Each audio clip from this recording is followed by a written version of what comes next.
Riyadh KMCC Mattannur മണ്ഡലം കമ്മിറ്റിയുടെ Ahmed Sahib മാനവസേവ award doctor MM അമീർ അലിക്ക്. മുസ്ലിം ലീഗിന്റെ പാലിയേറ്റീവ് സംഘടനയായ പൂക്കോയ തങ്ങൾ ഹോസ്പിസിന്റെ സംസ്ഥാന കൺവീനറാണ് അമീർ അലി. സംസ്ഥാനത്തെ 30ഓളം പൂക്കോയത്തങ്ങൾ ഹോസ്പിസുമായി ബന്ധപ്പെട്ട് നടത്തിയ കാരുണ്യ പ്രവർത്തനങ്ങളെ മുൻനിർത്തിയാണ് അമീർ അലിയെ ജൂറി അവാർഡിന് പരിഗണിച്ചത്. ഓഗസ്റ്റ് 1 വ്യാഴാഴ്ച വൈകുന്നേരം 4 മണിക്ക് മട്ടന്നൂരിൽ വെച്ച് അവാർഡ് കൈമാറും. വാർത്താ സമ്മേളനത്തിൽ Ansari Thillankeri, EP Shamsuddin, Riyadh KMCC coordinator Hashim Nirveli, Liyaqat Ali Kariyadan, Razak Faizy Maloor തുടങ്ങിയവർ പങ്കെടുത്തു. രോഗികളെ ചികിത്സിക്കുന്നതിന് വേണ്ടി ഏത് സമയത്തും പകലും രാത്രിയും പാതിരാത്രിയും വ്യത്യാസമില്ലാതെ വരുന്ന ബഹുമാന്യനായ ഡോക്ടർ അമീർ അലിക്കാണ് ഈ അവാർഡ് നൽകുന്നത്. ഏകദേശം 30ഓളം PTHകൾ സംസ്ഥാന തലത്തിൽ പ്രവർത്തിക്കുന്നുണ്ട്.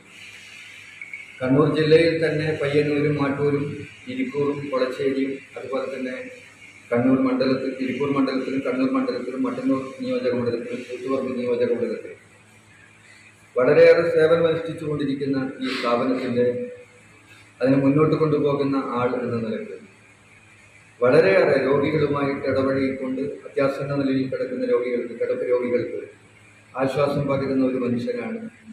ഒരു പ്രതിഫലേച്ഛയുമില്ലാതെ പ്രവർത്തിച്ചുകൊണ്ടിരിക്കുന്ന ഒരു ആളാണ് ഡോക്ടർ അമീർ അലി.